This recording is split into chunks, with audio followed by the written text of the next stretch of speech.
Jadi banyak sekali hal-hal yang hilang, yang seperti mungkin seperti kemarin kita ada cerita pernah lihat dengar ada namanya tradisi Nedok ke 7 Jando. Nah, itu? Nyedok Nidu ke 7 Jando. Nidu ke 7 Jando. Ya. Sini lebih seger ya. Iya.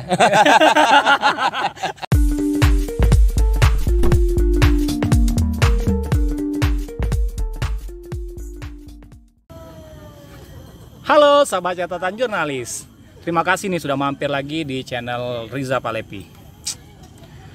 Jadi hari ini kita sambil nyantai di bawah hutan pinus Taman Wisata Alam Punti Kayu. Wih, kebenaran ini sempat sebuah tempat nongkrong yang asik bagi anak muda untuk melepaskan hari liburnya atau melepasin penat-penat setelah kerja lah. Nah, jadi kita akan ngobrol ditemenin sama, waduh, kalau kota Palembang pasti siapa sih yang nggak kenal dengan beliau ini? Ya. Jadi beliau ini adalah Sultan Mahmud Badarudin IV Jaya Wikromo Raden Muhammad Fawaz Direja. Iya. Benar? Iya, betul. Nanti salah sebut nama sama Sultan. Panjang ya namanya. Panjang, tapi benar ya. Ya, betul. Apa kabar Sultan? Baik, alhamdulillah. Alhamdulillah baik. Kesibukan apa nih sekarang? Tetap kita fokus di kegiatan budaya, dan kalau sehari-hari saya ya notaris PPAT ya di Palembang. Notaris PPAT Ya, Palembang. Oke. Semalam ya Sultan ada kegiatan ya kayaknya ya? Iya, alhamdulillah semalam kita ada kegiatan berupa penutupan Festival Palembang Darussalam, di mana kegiatan ini sebenarnya adalah rangkaian kegiatan dan terakhir penutupannya semalam. Semalam. Iya. Kenapa sih kayaknya kita ini begitu konsen dengan budaya Palembang ya? Iya, betul.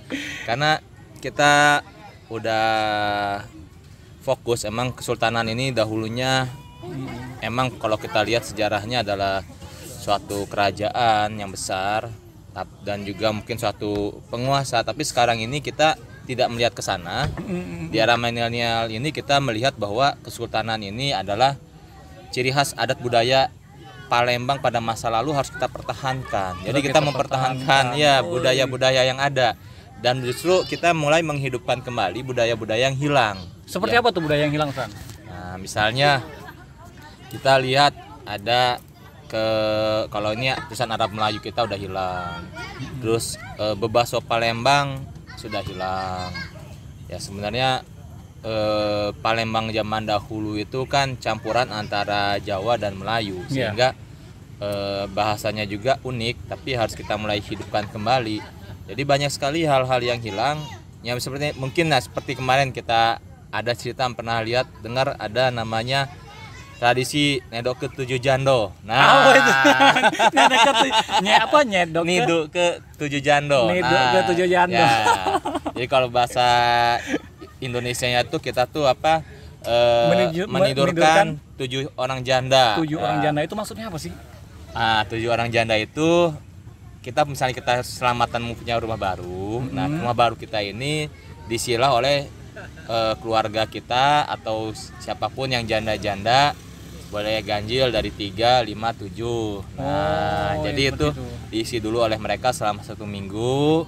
Kita untuk didoa-doakan dan diperhatikan rumahnya apakah ada yang kurang atau apa, nanti dia ngasih nasihat, karena mereka kan namanya janda ini udah pengalaman punya rumah, berumah tangga, sehingga dia tahu nanti bagaimana merawat rumah itu. Bagaimana merawat rumah, dan diutamakan jandanya ini kalau bisa udah haji, dan punya agama, jadi dia mengaji setiap hari di rumah itu. Artinya mengisi nilai-nilai agama dalam ya, rumah itu. Betul. Jadi bahasanya emang jadi orang masih begitu Nedok ke 7 Jando. Wah, kepikiran. Nah, itu jadi emang. Iya sih. Jadi gini loh Sultan. Jadi pertama tadi aku agak tegang nih ngobrol sama Sultan. Jadi kalau setelah udah tahu sekarang ternyata ngobrolnya tuh lebih santai ya. Iya, betul. Ya, karena akhirnya harus ada tata kerama atau harus ada protokoler ketemu Sultan gitu kan. Ya, kalau kita sekarang kan Kesultanan cuma sebagai budaya ya. Generasi penerus ya. Penerus budaya. Jadi jangan sampai budaya-budaya kita, budaya Palembang lama tuh hilang, karena ke depan seperti kenapa Bali bisa bertahan, daerah bisa bertahan karena mereka punya adat budaya yang kuat. Iya. Kalau kita adat budaya kita ikut ke Lugue kayak gitu Jakarta itu keluar, itu kan otomatis hilang dan kita nggak punya keunikan. Keunikan inilah ciri khas kita inilah kemudian akan menarik wisatawan, terus menarik juga banyak peneliti-peneliti mengenai tradisi keagamaan di kita. Jadi kultur kita tetap kita jaga Iya, ya. betul. Misalnya kalau kami ini kalau kegiatan di istana ini setiap kali kalau ada tamu biasanya kalau kita makan siang atau kita hidangan. Oh, hidangan ya. Makan hidangan, iya. Kalau nggak hidangan, kalau misalnya ini bolu sebatang, kalau nggak kambangan. Jadi macam-macam, ada 3 macam. Palembang nian itu ya. Palembang nih ya. Jadi orang banyak yang nggak tahu kan di Iya, situ. Jadi harus kita mulai hidupkan.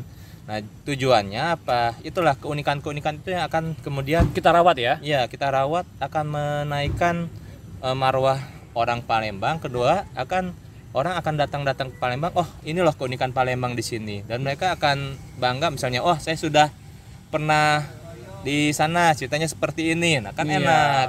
Oh, kita makan nih dijamu di Palembang nih hidangan. Otomatis orang-orang Ada ciri khas tersendirinya ya Iya, ketika kita betul. berkunjung kota Palembang ya. betul. Jadi Sultan, ngobrol-ngobrol nih kalau kita kembali ke mungkin SMB 1, 2, 3, sekarang sudah SMB 4 ya kan? Iya, Wah, betul. Sudah itu perjalanannya sudah cukup lama sekali. Kira-kira apa sih yang membekas dari cerita mungkin pendahulu kita itu yang memang harus tetap kita rawat dan kita jaga sampai sekarang ini kira-kira?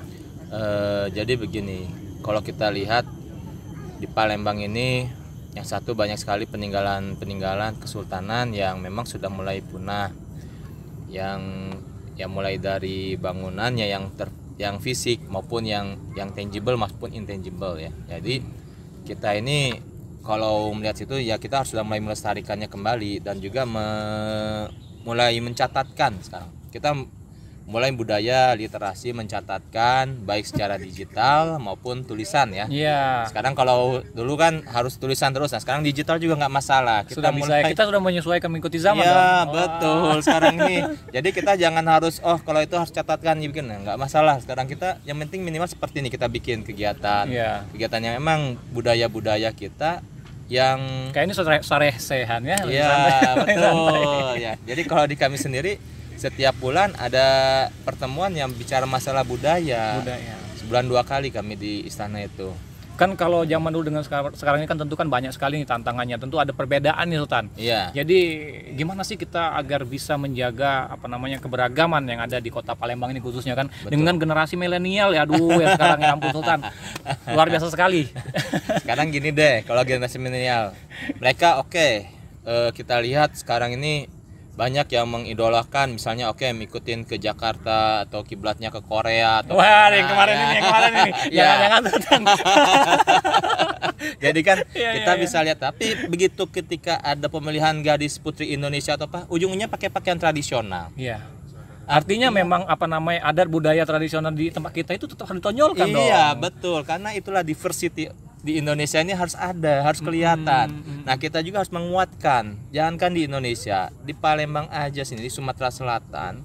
Ini sudah ada lebih dari 17 kebudayaan tiap daerah ini. Setiap daerahnya ini Sudah memiliki memiliki ciri ciri khas khas sendiri. Apalagi seperti Tanjak. Tanjak di Palembang ini beda-beda. Kota Palembang seperti ini, nanti di daerah Oki seperti ini, di Sumsel termasuk sendiri juga seperti apa. corak-coraknya berbeda-beda ya Sultan. Corak-coraknya, yang pasti bentuknya aja pelipatannya tuh beda-beda. Jadi ini masyarakat anak-anak milenial ini harus tahu. Jadi jangan salah, kalau Tanjak itu sebenarnya seni melipat ikat kepala gitu ya. Iya. Jadi dipakai orang zaman dahulu.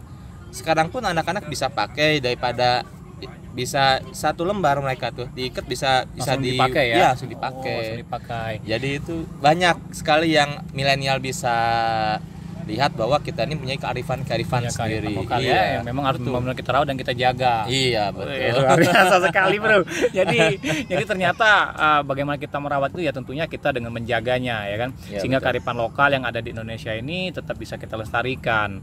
Nah satu lagi nih Sultan, ini kalau kita ngobrol-ngobrol soal kota Palembang ya kan, Iya.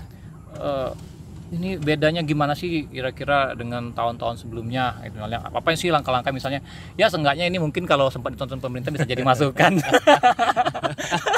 Ya kayaknya kalau sekarang ini ya gimana ya, kita pembangunannya kalau bisa ke depan pemerintah itu memperhatikan juga budaya dan aspirasi masyarakat. Jadi kalau bisa kita ini semua stakeholder dalam dalam kota Palembang, karena stakeholder itu bukan cuma pemerintah, tapi generasi muda, Iya, lapisan masyarakat juga lapisan bertanggung masyarakat jawab ya. banyak. Iya, Aduh. kita bertanggung jawab dalam memelihara Palembang, bukan tugas wali Pemerintah. kota aja, bukan Oh. pemerintah aja dong, tapi tugas kita juga. Makanya ya kita kan harus mensupport mereka, tapi mereka juga harus tahu bahwa kebiasaan kita seperti ini. Nah, kebiasaan apa yang harus dirubah, kebiasaan apa yang harus dikuatkan. Nah, itu yang harus kita perkuat. Ya, misalnya gini nih.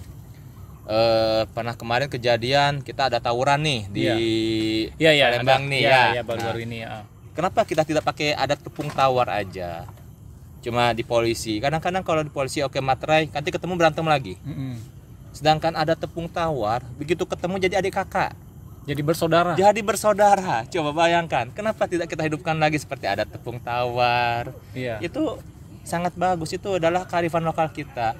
Ini bagaimana pemerintah kota meramunya, kepolisian, semua ya pokoknya stakeholder di Sumsel inilah Bisa Palembang bersinergi, ini, bisa berkolaborasi ya. Iya, betul. Kita kan lebih memunculkan adat budaya, Iya. kearifan lokal kita Betul. tetap kedepankan musyawarah mufakat ya, sila Iya. keempat ya. Makanya kita bayangkan ya kalau misalnya oke terjadi misalnya pengeroyokan dan satu kena hukum puas, nanti begitu dia maaf kata keluar penjara nanti ngeroyok lagi, berantem lagi, Iya, ada permasalahan lagi. karena dendam. Nah, Iya, tapi dengan arifan lokal kita dendam itu hilang. Iya. Nah, kita jangan jadi orang pendendam. Jangan jadi orang penendam ya. Betul, betul. Jadi orang penyabar ya. Ya, sabar. Bukan sabar sebenarnya. Dengan tradisi-tradisi Palembang itu bukan jadi penyabar, tapi kita bersatu, memahami masing-masing, saling memahami Satu sama lainnya satu ya. sama lain. Dengan kita saling paham, insya Allah kita nggak ada permasalahan. Iya, jadi kita selalu damai walaupun kita Betul. dimanapun ya. Betul, ya kayak politik ini kan semua itu kita karena kadang-kadang salah persepsi aja. Begitu udah saling paham, nggak ada masalah. Waduh, tadi ngomong-ngomong waktu ke Punti Kayu ini sengaja nih jalan-jalan atau jogging nih mau hari libur nih. Iya, ini lagi hari libur. Iya. Kita cari udara segar ya, kita lihat ke Punti Kayu. Ini tempatnya asik, mungkin bagus juga buat Nongkrong santai. Diskusi Iya, enak kayaknya di diskusi sini loh, kan. enak. Iya, sama. Iya. Sebab kita pikir kalau ya sama aja kita ke mall parkir mobil Sama. berapa? Iya. Nah, berapa jam misalnya di mall 2 jam 2 3 jam, jam. 3 Nah, jam. berapa? 10.000. Sama Iya. aja meskipun dikasih seperti itu. Di sini lebih segar ya. Iya. Iya, sekarang apalagi spot-spotnya ada banyak. Udah banyak Tempatnya juga. aja ada yang seperti ini, orang-orang Iya. bisa duduk di mana-mana. Artinya ke depan juga UMKM di Kota Palembang bisa mulai berpikir ya, mengambil langkah-langkah bahwa ada spot-spot bagus nih yang memang ya kayak mall kan ada loss ya. Kalau Iya. sini ada spot ya. Kita ya jadi gini, pemahaman masyarakat kepada back to nature nanti insya Allah akan mulai lagi. Karena sekarang ini yang diidamkan orang-orang adalah kita kenyamanan, terus bagaimana kita kesehatan. Sekarang kan apalagi era pandemi ini, Iya. pandemi ini kalau di mall tertutup AC, penyakit bisa lebih Iya, spreadnya iya. lebih cepat gitu ya. Jadi makanya harus selalu pakai masker lebih ketat kalau Ya kayak di kita ini mall. jaga Ya, jarak loh. kalau di Jaga sini jarak ya, kita jaga jarak.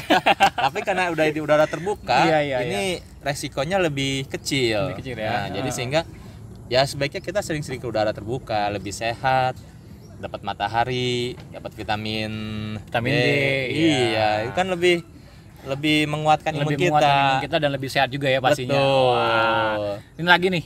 Mungkin ada pesan nih buat kawan-kawan generasi milenial. Ini kan zamannya generasi milenial nih Sultan. Banyak juga kawan-kawan dari generasi milenial ini nggak tahu siapa sih Sultan 1 2 3 4 itu kan fungsinya apa sih. Nah, mungkin sedikit nih ada berpesan nih sama-sama kawan-kawan dari generasi milenial. Gimana sih tentang bagaimana merawat dan menjaga kearifan lokal kebudayaan Kota Palembang ya. Iya, jadi buat generasi muda pertama kali kita harus tahu sejarah dahulu.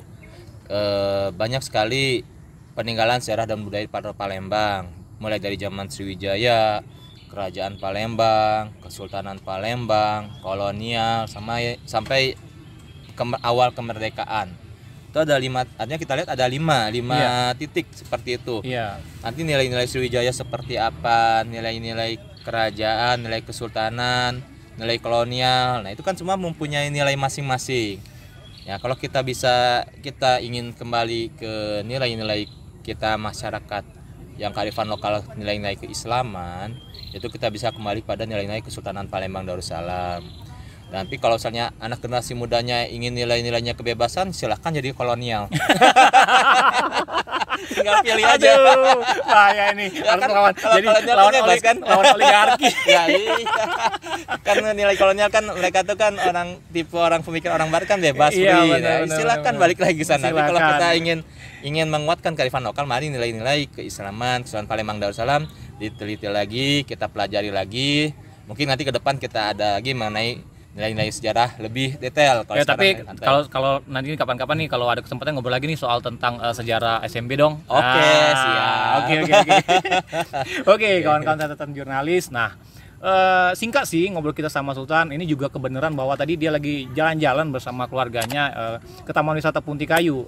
Bagaimana sih memanfaatkan ruang terbuka hijau ini sebagai salah satu langkah untuk meningkatkan imunitas tubuh, ya kan? Apalagi zaman pandemi seperti sekarang ini. Tentu kita harus banyak-banyak ya banyak bergerak lah setidaknya. Oke, saya Riza Palepi dan Sultan Mahmud Badarudin IV, Jaya Wikromo, Raden Muhammad Fawzi Reja. Ya, Terima kasih dan sampai jumpa. Ya. Terima kasih Sultan. Sama-sama.